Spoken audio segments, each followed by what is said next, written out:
The kingdom lay under a cold and quiet shadow, where the walls of the castle seemed to touch the gray sky, and the streets below were empty except for the whispers of the wind.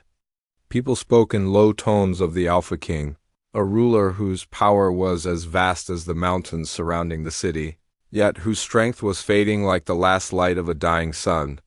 They said his body had grown weak, his steps slower, and his once brilliant eyes clouded with something deeper, something the people did not understand. In the heart of the castle, the king sat upon his throne, draped in dark robes that could not hide the stiffness in his shoulders, nor the tremor in his hands. His golden crown, usually a symbol of authority, now felt heavier, pressing down on him as if the weight of his life itself rested there.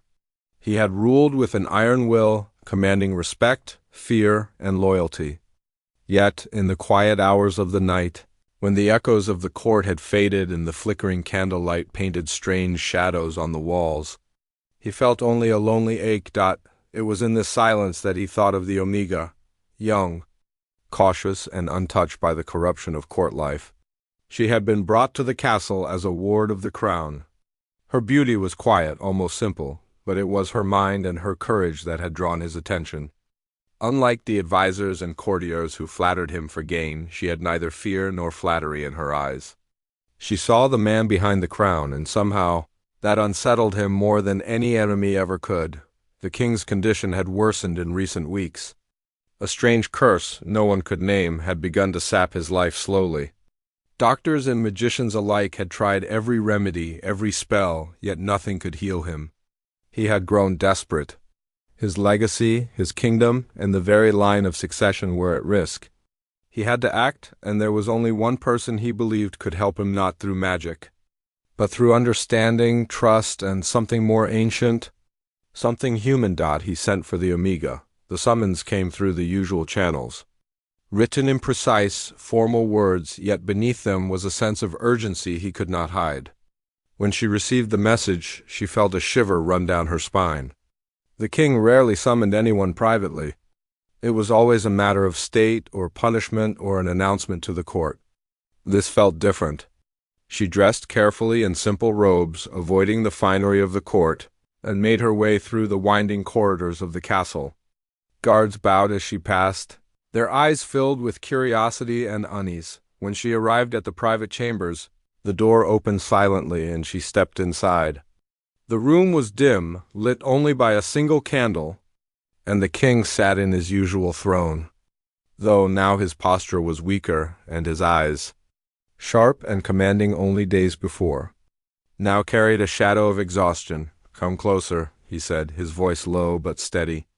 Betraying nothing. She hesitated for a moment, then stepped forward.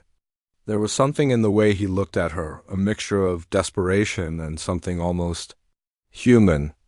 She had never seen him like this, stripped of all his armor of pride and authority. "I have called you for a matter of importance," he said, struggling slightly to find the words. "A matter that cannot wait. It concerns the future of this kingdom and of me." She inclined her head, silently urging him to continue. He took a deep breath, and for the first time he seemed fragile. "The curse that has grown upon me, it is unlike any illness you have seen. It drains my strength, but it is not only my body it touches, it threatens the soul of this kingdom. My life is tied to its balance, and yet I am failing." The Omega's eyes softened. She had heard tales of this illness, but the king had always seemed untouchable, a figure carved in stone and steel. Now she saw the cracks, and it stirred a strange emotion within her. "I may be able to help," she said quietly, though even she did not know how. He looked at her with a mixture of hope and fear. "Not through spells or potions? That path is closed to me. What I ask of you is something far simpler, yet far more perilous. I need your presence, your understanding. One night, that is all. One night to stay by my side." Her heart beat faster. She knew the court would speak in whispers about this request. It was unusual, daring even, to ask such intimacy of someone not of royal blood. But there was something in the king's eyes that went beyond politics or power. It was a plea, raw and unmasked, a vulnerability he had never shown anyone. "I will stay," she said softly. "But you must tell me what I am to do, what you require." He shook his head slightly. "No instructions can guide this. It is not a matter of action, but of presence. You will be with me, and that alone may shift the balance. I cannot explain why or how, only that it is necessary. For the kingdom. For me. For what I may leave behind." The Omega swallowed, feeling the weight of his words. She had never been asked to do something so personal, so heavy with responsibility. Yet, even as fear curled at her stomach, she felt a strange draw toward him. She saw the man behind the crown, the king beneath the armor, and it stirred something in her, a desire to help, to understand, to be near. The king rose slowly, wincing as weakness pulled at his limbs. "Come closer," he said again, though now his voice carried a tremor. "Sit by me. Speak with me. Do not fear what this night may bring. I ask only for your company, for your presence." She stepped closer and took a seat nearby. The distance between them was small, yet it carried the weight of unspoken questions and untold truths. The room felt suspended in time, a place removed from the court, the politics, and the outside world. Only the candlelight and their quiet breathing filled the space. For hours they spoke. The king told tales of battles fought and lost, of decisions that had weighed on his conscience, of the loneliness that had never left him even in the grandest halls of the castle. He spoke without pride or boast, without the usual mask of the ruler. And with each word the Omega listened, her heart opening to the man behind the legend. She told him of her own fears, of the uncertainty that had always shadowed her life in the court, and he listened.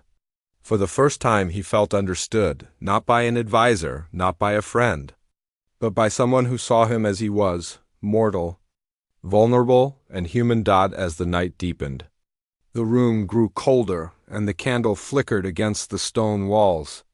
The king, sensing the night slipping toward dawn, took a trembling breath. "There is little time," he said, voice quiet but urgent. "If this night ends without your presence, I do not know what will remain of me. You must stay, even if it is but a moment longer. One night may be all that is left to me." The Omega's hand hovered near his, unsure yet drawn to the silent plea. She could feel the fragility in him, the imperceptible shiver beneath the kingly composure. And in that moment, she understood the truth. He was not asking as a king, but as a man who had never known the comfort of being truly seen, truly understood. She nodded gently and whispered, "I will stay." One night. The king closed his eyes briefly, relief softening his features. "Thank you," he breathed. "You do not know how much this means, how much it may change everything." The wind outside moaned against the castle walls, and the room was filled with a quiet tension, a space between hope and fear. The night was far from over, yet in their shared silence, a fragile trust began to bloom, a trust that neither of them fully understood, but both felt keenly. And as the first hints of moonlight touched the stone floors, the king whispered one final thing before the darkness claimed them. "Stay close. Do not leave. For the night may decide the fate of more than just me." The Omega's eyes met his, steady and calm. "I will not leave," she said. And in the quiet that followed, neither spoke again, yet neither needed to. The weight of the unspoken, of the future uncertain and the past unchangeable, hung between them like a fragile thread, waiting to be tested by what the night would bring. Outside the walls of the castle, shadows gathered. The kingdom slept, unaware that its fate might be decided in the quiet of a single chamber, between a dying king and the young Omega who had chosen to stay. And in that moment both of them felt the first stirrings of a connection that would bind them more tightly than any crown, any curse, or any law. The night had begun, and neither could yet know how it would end. The night deepened, wrapping the castle in shadows that seemed almost alive, whispering secrets through the stone corridors. In the private chamber, the king and the Omega sat facing each other, the flickering candlelight reflecting in their eyes. Time seemed to have slowed. Outside, the world carried on as if nothing had changed. But inside the room, The air was thick with unspoken tension, curiosity, and something far more fragile, a connection neither of them fully understood. The king's face was pale under the glow of the candle, the exhaustion of his body evident in the slight tremor of his hands and the heavy lift of his chest. Yet, when he looked at the Omega, his eyes held a spark of life, a faint glimmer of hope that had not been there before. He studied her silently for a moment, as though memorizing every detail, the way she held herself, her calm composure, the strength hidden beneath her quiet demeanor. "I have never asked for help like this before," he said, his voice low, carrying the weight of years and regret. "I have always ruled with certainty, with the authority of the crown, but now I am no longer certain. I am fragile." The Omega listened, her hands folded in her lap. She had seen powerful men falter before, but never like this. There was no anger, no pride, only raw vulnerability. Something in her chest tightened. It was not pity she felt, it was a strange sense of duty mixed with empathy. She had always believed strength was in action, in decision and courage. And now she saw that strength could also lie in understanding and presence. "You are not weak," she said softly. "Even in this state, you are still commanding, still alive in ways that matter. Your kingdom depends on more than your strength alone. Perhaps it depends on your trust." The king's lips curved slightly, a shadow of a smile. "Trust," he repeated, as if tasting the word for the first time. "I have commanded obedience my entire life.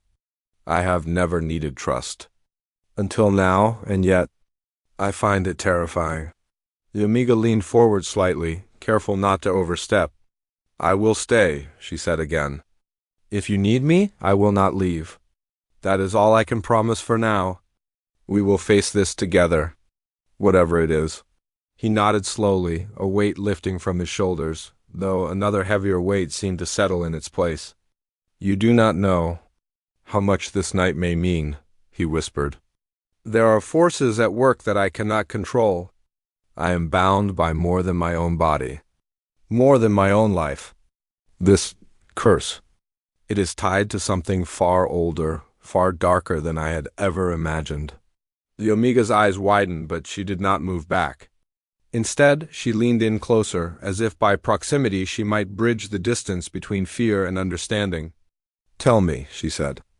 "If you can, tell me what you know. I may not be able to fight your curse, but I can listen. And perhaps that is the first step." The king's gaze drifted to the window, where the night sky stretched endlessly, the stars hidden behind heavy clouds. "This curse is not one of the body alone. It touches the soul, the essence of life in this kingdom. I have ruled with pride, with power, but also with mistakes that haunt me still. There is darkness within me, tied to the land, to the people, to the very blood of my ancestors, and now it seeks to claim me entirely." He turned back to her, his eyes reflecting a mixture of fear, regret, and longing. They say that a connection with one untouched by ambition, by fear, or by deception may restore what is lost. A night, a moment of true understanding. That may be all I need to survive. The Omega swallowed hard. The responsibility weighed on her in a way she had not expected. She had never imagined that her presence alone could carry such significance. And yet she felt a pull toward him that was not fear, not obligation, but a desire to help. To be part of something greater, to witness a man stripped of all pretense and still find courage in what he was. "I do not fully understand," she said honestly, "but I will stay. I will be here with you, and I will not leave, no matter what happens." The king's eyes softened, and for the first time he seemed almost a young man again. Not a king, not a ruler, not a figure carved in stone, but someone who had made mistakes, someone who had lived and feared and loved in ways that mattered. "Thank you," he breathed. "That is more than I could have hoped for." Hours passed in quiet conversation. The king spoke of the past, the battles he had fought, not just with armies, but with himself, the choices he had made that had shaped the kingdom for better or worse, the loneliness that had followed him despite the splendor and power that surrounded him. His voice grew steadier with each word, as if confessing these truths to the Omega lightened some unseen burden. She, in turn, spoke of her own fears and hopes. She spoke of the court's intrigues, of the pressure to conform, of the quiet courage required to survive each day in a world that often demanded submission. And as she spoke, the king listened, more attentive than anyone had ever listened before. Her words were not commands, not flattery, not empty promises. They were honest, grounded, and full of compassion. By the time the moon reached its highest point, a strange transformation had begun. The king's eyes, once clouded with despair, now reflected a faint spark of something he had not felt in years: hope. And the Omega, once cautious and reserved, now felt a steady resolve growing within her, a realization that her presence, her attention, her willingness to bear witness to his truth, had a power of its own. Yet despite this fragile warmth, the night carried its own dangers. The curse still lingered, a shadow in the corners of the room, an invisible weight pressing on them both. The king's breathing became uneven, his body trembling with effort as he fought to maintain consciousness. The Omega, noticing his struggle, reached out instinctively, placing her hand gently over his. Her touch was not command, nor was it pity. It was a bridge, a tether to the human connection he so desperately needed. "You must rest," she said softly, her voice calm and steady. "I will not leave. I will be here, and you will not face this alone." He nodded, closing his eyes briefly, a shiver running through him. Stay close," he whispered. "Even a moment away may undo what little strength I have left." The Omega remained by his side, watching as the candlelight danced across his features, noting every line, every shadow, every flicker of life. She realized that this night was not just about the king surviving, it was about trust, about connection, about finding a fragment of light in a life that had known so much darkness, hours turned into silence, punctuated only by the king's quiet breathing and the occasional whisper of wind against the stone walls. And in that silence something unspoken passed between them, a recognition that they were no longer ruler and ward, no longer king and subject, but two souls bound by circumstance, by need, and by the fragile promise of understanding. Yet the night was not without peril. In the far reaches of the castle, shadows moved in quiet intent. Courtiers whispered of weakness in the royal line, of the king's failing health, and of opportunities to seize power while the crown was vulnerable. The threat was unseen, yet it lingered, and both the king and the Omega could feel it, an invisible weight pressing upon the edges of their fragile sanctuary.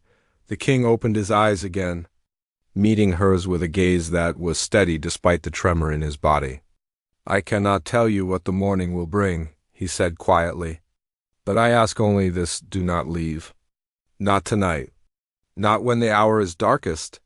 Your presence, it may be the thing that saves me, and perhaps even the kingdom." The Omega nodded, feeling a strange mixture of fear and determination. "I will stay.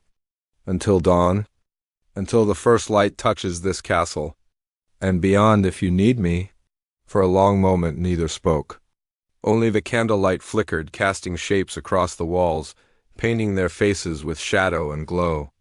Outside, the wind howled like a distant warning, carrying whispers of change, of danger, of destiny yet to be written. And then, as the night grew heavier and the castle seemed to hold its breath, the king whispered something that chilled her more than the cold stone around them. "If you leave, if even for a moment, I fear I will not survive the night." The Omega's hand tightened around his, her resolve firm. "I will not leave," she said again, her voice steady. "I am here. I will stay." The king's eyes, bright with a mixture of gratitude and fear, met hers, and for the first time, he allowed himself to believe just for a moment that perhaps the night would end differently than he had feared. That perhaps, through trust, presence, and understanding, even the darkest curse might be faced. And maybe, just maybe, the kingdom might still have a future outside the chamber. The castle slept, but within, a new kind of battle had begun, not with swords or armies, but with courage, trust, and the fragile, unspoken promise of hope. The night had deepened, and neither of them knew what the dawn would bring. But both understood this. The first step toward change, toward life, toward redemption had already begun. The first signs of dawn had not yet reached the castle, yet movement stirred in the corridors beyond the king's private chambers. Shadows shifted unnaturally, and the faint clatter of footsteps echoed as though the stone walls themselves were holding their breath. Within the chamber, the king lay propped against the high-backed chair, weaker than before, yet steadier because of the Omega's presence. She had stayed beside him through the long, cold hours of the night, offering comfort, quiet conversation, and the unspoken reassurance of companionship. For a time there had been a fragile peace. The king's breathing had evened out, and the tension in his shoulders had lessened. He could no longer command armies or make decisive rulings, yet, in the presence of the Omega, he felt alive in a way he had not in years. Each word they shared had created a bond, delicate and resilient, built not on obligation or duty, but on trust, understanding, and quiet courage. But peace, especially fragile peace, rarely lasted in the shadows of a kingdom. A sudden noise, a faint scraping against stone, broke the silence. The Omega stiffened, instinctively moving closer to the king. He glanced at her, alarm flashing in his usually controlled eyes. "Stay calm," he whispered. "This is not the time for fear, but neither can we ignore it." The sound grew louder, deliberate, and the flickering candlelight cast long, quivering shadows across the walls. The king's hand moved to the hilt of a ceremonial dagger, though he knew it was useless against trained intruders. He was weak, far weaker than the whispers outside suggested, and the knowledge pressed down on him like a stone. "They know I am vulnerable," he said quietly, almost to himself. "They have waited for this moment. Perhaps for weeks, perhaps for years." The Omega's eyes narrowed. "We cannot let them reach you. Tell me, is there another way out?" He shook his head slowly. "The corridors are watched. Guards may be loyal, but even they can falter. The only path is through courage and trust in what you and I have built in this night. If I fall without someone by my side, the kingdom falls as well, and that cannot happen." The Omega placed her hand on his, steadying him. "Then we will face it together. I will not leave you." A shadow moved closer, and with it a cold chill crept into the room.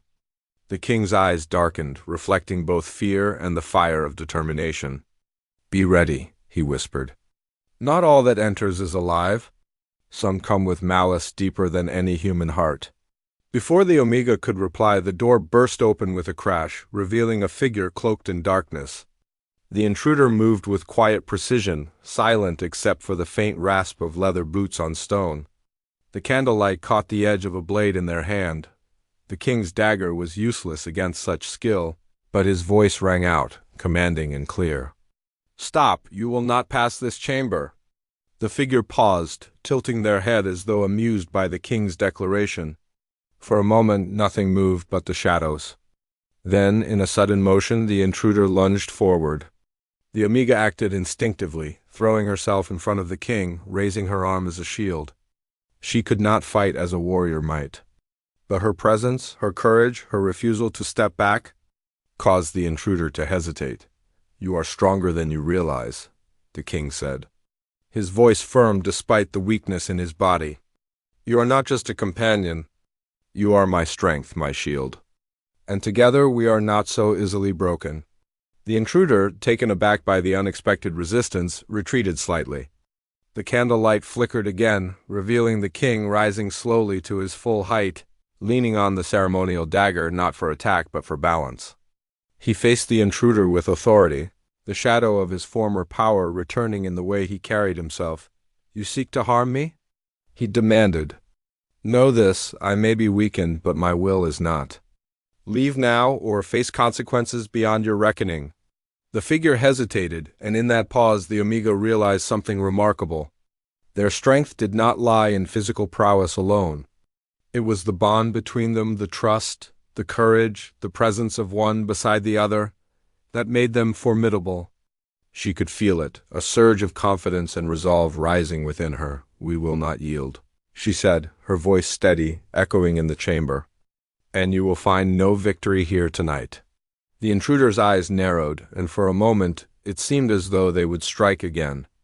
But then, as if sensing the bond between the king and the Omega, they backed away, fading into the shadows like mist. The threat was not gone, merely delayed, but it had given them a small victory, a reminder that courage and unity could hold power. Beyond steel or magic, the king sank back into his chair. Exhausted, yet a flicker of relief softened his features. "You saved me," he said quietly, his voice no longer commanding but deeply sincere. "Not with skill, not with strength, but with your heart. You are remarkable." The Omega shook her head gently. "I only stayed by your side. That is all I could do." "No," he said, his eyes meeting hers. "You did more than stay. You stood with me when even the shadows hesitated. That is the courage that may save this kingdom. That is the courage that may save me." For a long while silence fell again, heavy but not uncomfortable. The danger had passed for now, but both of them knew it was only a matter of time before new threats emerged. Yet the night had strengthened something else, a connection. Quiet and steady, built on trust and mutual reliance. As the candle burned low, the king's breathing grew steady once more, though his body still bore the marks of weakness. The Omega remained by his side, never moving far, never breaking the delicate balance they had created. Words were no longer necessary. Presence alone was enough. "I cannot say what tomorrow will bring," the king murmured, his gaze distant. "But tonight has reminded me of something I had forgotten. Strength does not come from power or fear alone. It comes from the bond between those who choose to stand together, even in the darkest hour." The Omega nodded, feeling the truth of his words resonate within her. She had never imagined herself in the midst of royalty, in the heart of danger. Yet she had discovered a new kind of courage, one that was quiet, steadfast, and rooted in trust. "You will survive this night," she said softly. "And whatever comes, we will face it together." He reached out, placing a hand lightly on hers. "Perhaps," he whispered, "perhaps this is more than survival. Perhaps it is the first step toward something I have longed for, though I did not know its shape. Redemption, understanding, and maybe peace." They remained like that as the hours passed, until the first light of dawn began to touch the edges of the castle. Pale beams crept through the high windows, casting a soft glow over the stone floors. The king's eyes, once clouded with fear and weakness, now reflected a quiet determination. The Omega's presence had given him not just comfort, but a reason to fight, to endure, to hope. Yet as dawn approached, the distant echoes of the intruder's return whispered through the corridors. Outside forces were gathering, driven by ambition, envy, and malice. The kingdom's enemies had sensed weakness, and they would not wait long. The king and the Omega had faced the first test of the night together, but the trials were far from over. The king rose slowly, supporting himself on the ceremonial dagger. "You have given me strength," he said, his voice steady but soft. "But strength alone may not be enough. We must prepare for what is coming. The night has been kind in its lessons, but the day may be cruel." The Omega stood beside him, placing a steadying hand on his arm. "Then we will face it," she said firmly. "Together. Whatever comes, we are not alone." A long shadow moved across the far end of the hall, and both of them froze, aware that danger was near. It was no longer a vague whisper in the night, it was a presence, patient and deliberate. Approaching the chamber with intent, the king's hand tightened around the dagger, but it was no longer fear that guided him. It was purpose, a sense of duty renewed by the courage of the Omega, and by the bond that had grown between them. "Whatever happens," he said, his voice firm, "we will endure. We have each other now, and that may be more powerful than any blade or spell." The Omega nodded, feeling the truth of his words as deeply as he did.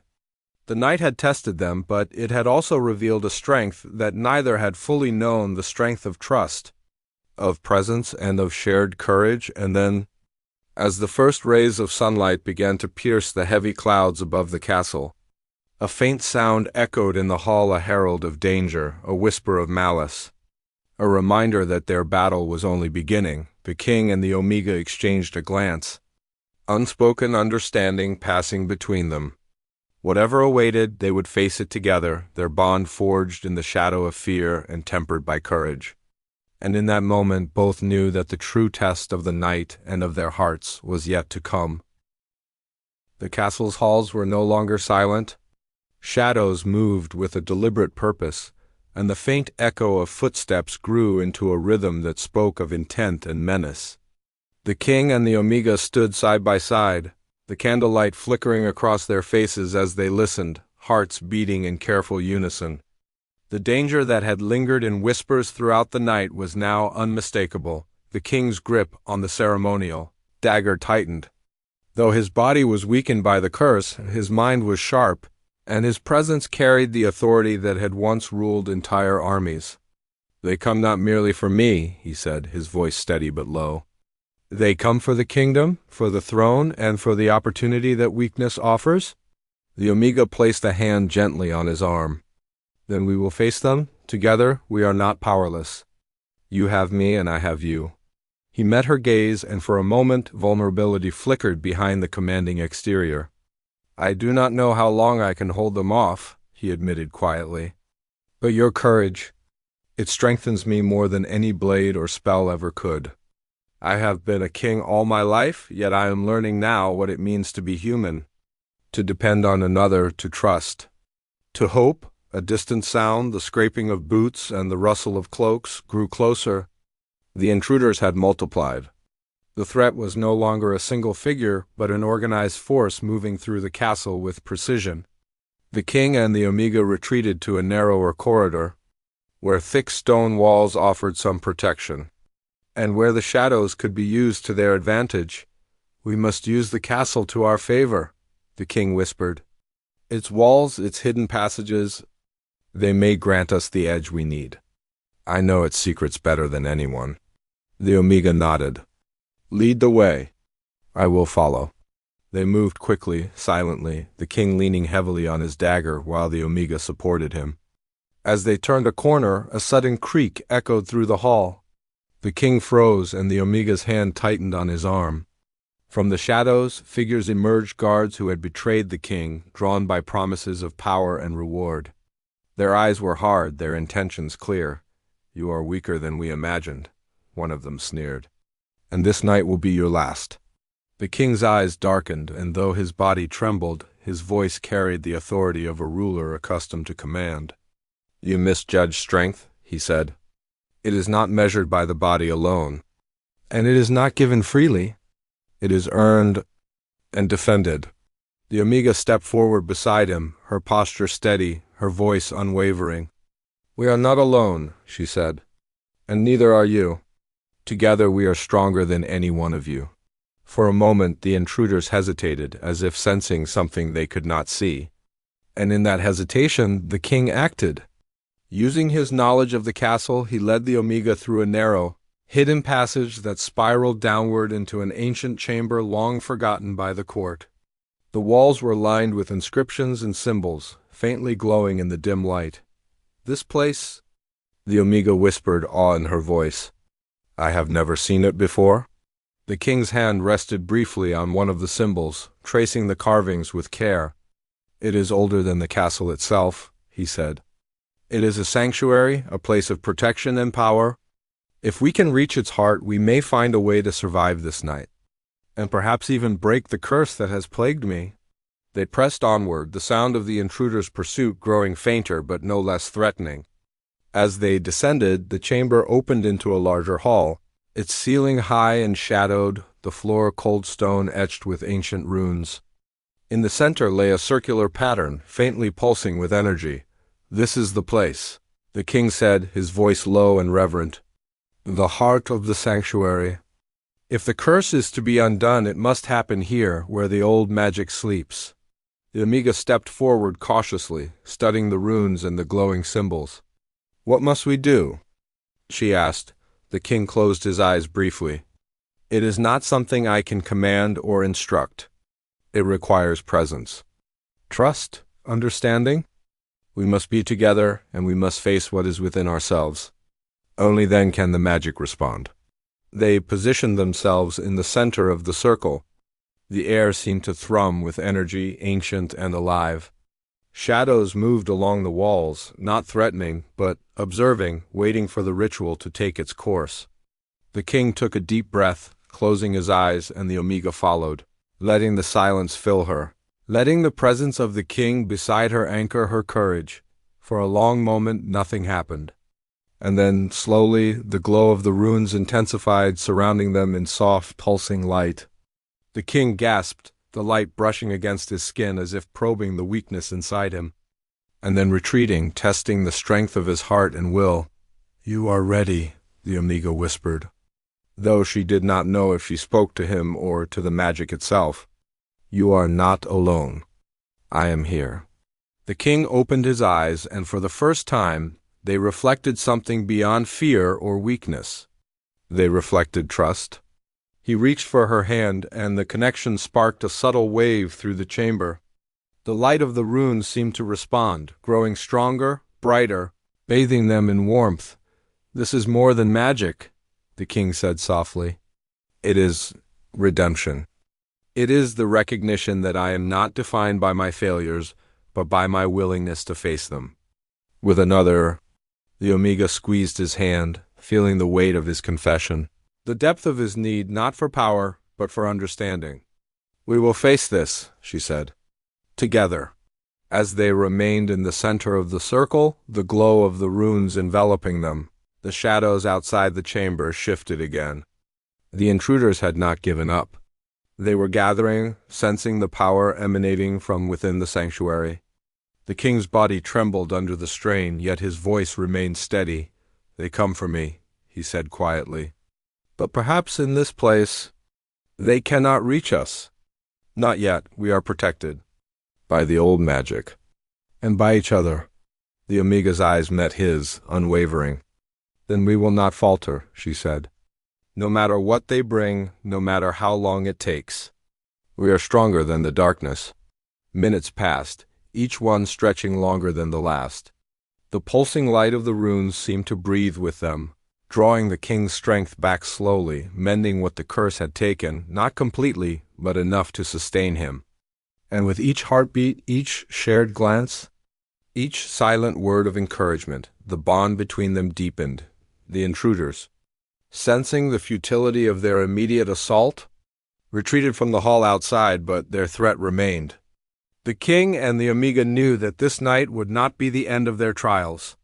Yet for now, in this ancient sanctuary, surrounded by light and shadows, they had found a moment of reprieve, a moment in which courage, trust, and connection had triumphed over fear. The king sank to the floor, exhausted but alive. The Omega knelt beside him, supporting him, her hand warm against his. "You have done more than survive," she said softly. "You have begun to heal, not just your body but your soul." He smiled faintly, a shadow of his former self, yet stronger than before. "And you," he said, his voice low but full of meaning, "have shown me what it is to be human, and what it is to truly live even in the shadow of death." Outside, the castle stirred as the first rays of morning crept through the walls. The threat of the intruders remained, and the kingdom was far from safe.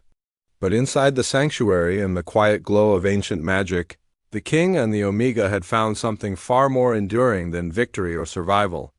They had found trust, courage, and the first spark of hope that the kingdom and the curse upon him might yet be saved. And as the dawn began to touch the stones with pale light, a new understanding passed between them, a recognition that they were no longer merely king and ward, ruler and subject.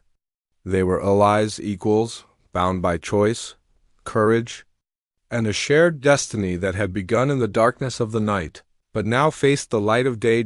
Yet, even as they rose to face whatever the day would bring, a faint sound echoed from the shadows beyond the sanctuary, a whisper, a movement, a reminder that the kingdom's dangers were far from over. The intruders were only the first test. Greater trials awaited, and the night had shown them both that courage alone was not enough. Trust, presence, and unity would be their true weapons. The king met the Omega's eyes, and in that glance they shared the unspoken promise that whatever came next, They would face it together, and that neither shadow, nor curse, nor ambition could break the bond that had been forged in the darkness of the sanctuary. The sanctuary's glow pulsed softly, casting long, shifting shadows across the walls, yet the calm within was deceptive. Outside, the castle stirred with restless tension. The king and the Omega stood side by side, hearts steady but minds alert, knowing that the true test of courage and trust was finally at hand. The intruders from the night had been only the first wave. What now approached was something older, something darker, born from the very history of the kingdom and the curse that had plagued the king for so long. "I can feel it," the king whispered, his voice taut with both fear and determination. "It is not human. It is older than any enemy we have faced. It is the shadow that has haunted my bloodline for generations." The Omega's hand found his again, her grip firm and grounding. "Then we face it together," she said. "You are not alone. Whatever comes we will endure." For a long moment silence filled the chamber, the soft hum of the runes vibrating underfoot. And then it came, a low, almost imperceptible sound at first, like a sigh that belonged to the stone itself. The air grew colder, heavier, and the glow of the runes shifted, responding to the approaching presence. The king felt it deep within his chest, a pull of energy that threatened to overwhelm him, to draw him into despair, to claim him entirely. "We must stand in the circle," he said, guiding the Omega to the center. "It will protect us. But more than that, it will amplify what lies within us. Courage, trust, love. It may be the only force strong enough to oppose this darkness." The Omega nodded, taking her place beside him. She could feel the tension in his body, the tremor of weakness tempered by the quiet fire of will. She had seen him falter, had seen the weight of the curse press down upon him.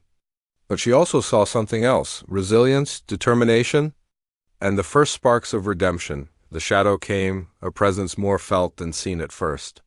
It filled the room with a chill that pressed against their skin and whispered into their minds. The runes flared, and the king's grip on the dagger tightened. Though it was no longer a weapon in the traditional sense, it was a conduit, a symbol of his will. "You cannot claim me tonight," he said, his voice steady. "I have lived, I have ruled, I have faltered. But I am not yours to take. Not while she stands with me." The Omega squeezed his hand, and together they let their bond, their courage, and their trust flow outward. The runes responded, glowing brighter, the energy weaving around them like a protective cocoon. The shadow recoiled slightly, as if it had underestimated the power of connection, of presence, of hearts joined in defiance. It spoke then, not in words, but in pressure, in images that flickered across their minds. Visions of failure, loss, isolation, betrayal, and regret swirled around them. The king staggered, trembling under the weight of memories, and the Omega pressed closer, her presence steady and unwavering. "You are stronger than the past," she said firmly. "And you are not alone. Face it, and it will not have power over you." He drew a deep, shuddering breath and nodded. The memories pressed harder, yet he did not turn away. He looked into them, acknowledged the pain, the mistakes, the regrets, and instead of retreating, he drew strength from the fact that the Omega had not left, that she had stayed, that she had believed in him even when he had faltered. The glow of the runes flared violently, illuminating the sanctuary in a blinding light. The shadow hissed, recoiling, and then surged forward, seeking to engulf them. But together, king and Omega held firm. Their bond became a shield, their courage a sword. The energy of trust and presence flowed through the runes, wrapping the shadow in a force it could not comprehend. "You see now," the king said, his voice rising, strong and commanding, "that the past does not define me, that my mistakes are lessons, not chains, and that courage, trust, and connection can overcome even the oldest darkness." The shadow shrieked, twisting, writhing, and then, slowly, reluctantly, it began to dissipate. The oppressive chill lifted, replaced by the warmth of the sanctuary's glow. The runes dimmed to their steady, protective hum, and the king sagged slightly. Exhausted but victorious, the Omega held him steady, brushing a hand over his arm, feeling the life returning to him. feeling the weight of fear finally lift. "It is done," she said softly, though the relief in her voice was unmistakable. "You are free. And so is the kingdom." He looked at her, awe and gratitude shining in his eyes. "No," he said quietly. "It is not just I who am free. It is because you stood with me, because you believed in me, that I could endure, that I could face the darkness. You have saved more than me tonight. You have saved us all." For a moment, silence filled the chamber again. Not the tense silence of fear, but the calm, profound silence of understanding, of relief, of connection. The king rose slowly, supporting himself on the Omega, and for the first time they faced the dawn together, not as ruler and ward, not as king and subject, but as two souls bound by trust, courage, and shared purpose. Outside, the first rays of sunlight pierced the clouds over the castle. The halls were quiet, the threat of the intruders and the shadow now gone, leaving only the soft, steady hum of life returning. The curse, though ancient and cruel, had been challenged and held at bay by courage and trust stronger than any darkness. The king turned to the Omega, a faint smile touching his lips. "This night has changed me," he said. "It has reminded me that even the strongest must sometimes rely on another, that courage is not solitary, and that trust can be the most powerful force of all." The Omega smiled back, feeling the warmth of dawn, the sense of triumph, and the bond that had grown between them. "And you have reminded me," she said softly, "that even in darkness there is light, and that light can be shared."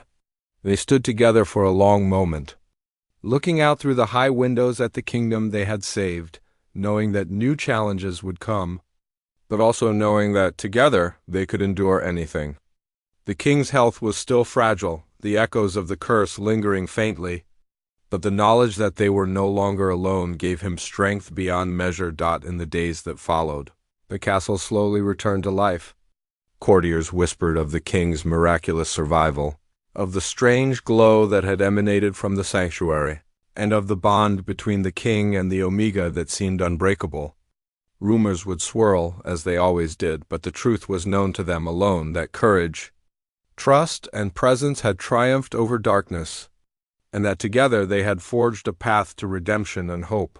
The king often looked to the Omega in quiet moments, gratitude and something deeper shining in his eyes. "I cannot repay you for this night," he said one evening, as they walked through the quiet halls, the sun casting gold across the stone floors. "But I can honor you. I can stand by your side, and I can ensure that the kingdom prospers, not through fear or power, but through understanding, courage, and trust." The Omega met his gaze, her hand brushing lightly against his. "We honor each other simply by being here," she said. "By standing together, that is enough." And so, the king, who had once been near death, weakened by curse and shadow, began to rebuild not just his health and his kingdom, but his understanding of what it meant to be truly human. With the Omega beside him, he discovered that strength was not in isolation, but in connection, and that redemption was not a solitary path, but one walked hand in hand with someone who believed in you when even you doubted yourself. The kingdom, too, began to heal. The shadow that had plagued it receded, the whispers of ambition and betrayal quieted, and the people sensed a change not just in the king, but in the very heart of their land. It was subtle, almost imperceptible, but it was there, a light in the darkness, a promise of hope, a recognition that courage, trust, and unity could overcome even the darkest forces. The king and the Omega often returned to the sanctuary, not out of fear, but out of reverence. It was a place where the bond between them had been tested and proven, where courage had faced darkness, and where trust had held stronger than fear. There they would sometimes sit in quiet companionship, hand in hand, watching the runes pulse softly, remembering the night when darkness had come and been faced not with swords or spells, but with hearts united in trust and courage. And in the end, that night became a legend whispered through the halls and streets of the kingdom, not for the battles fought with armies, nor the defeat of the shadow by force alone, but for the courage to trust, the bravery to endure together, and the bond that had saved a king, a kingdom, and perhaps even the very soul of those who walked its halls. The king looked at the Omega one last time as the sun rose higher, casting its light over the castle and the land. "Together?" he said softly. "Together," she echoed, and for the first time in a long time. The king felt the full measure of peace, not just survival, not just the lifting of the curse, but the warmth of connection, the power of trust, and the knowledge that even the darkest night could end in light. The kingdom had endured. The curse had been challenged, and two hearts had found strength in each other. The story of that night would be remembered, not as a tale of fear or despair, but as a testament to the courage that arises when trust and connection overcome darkness.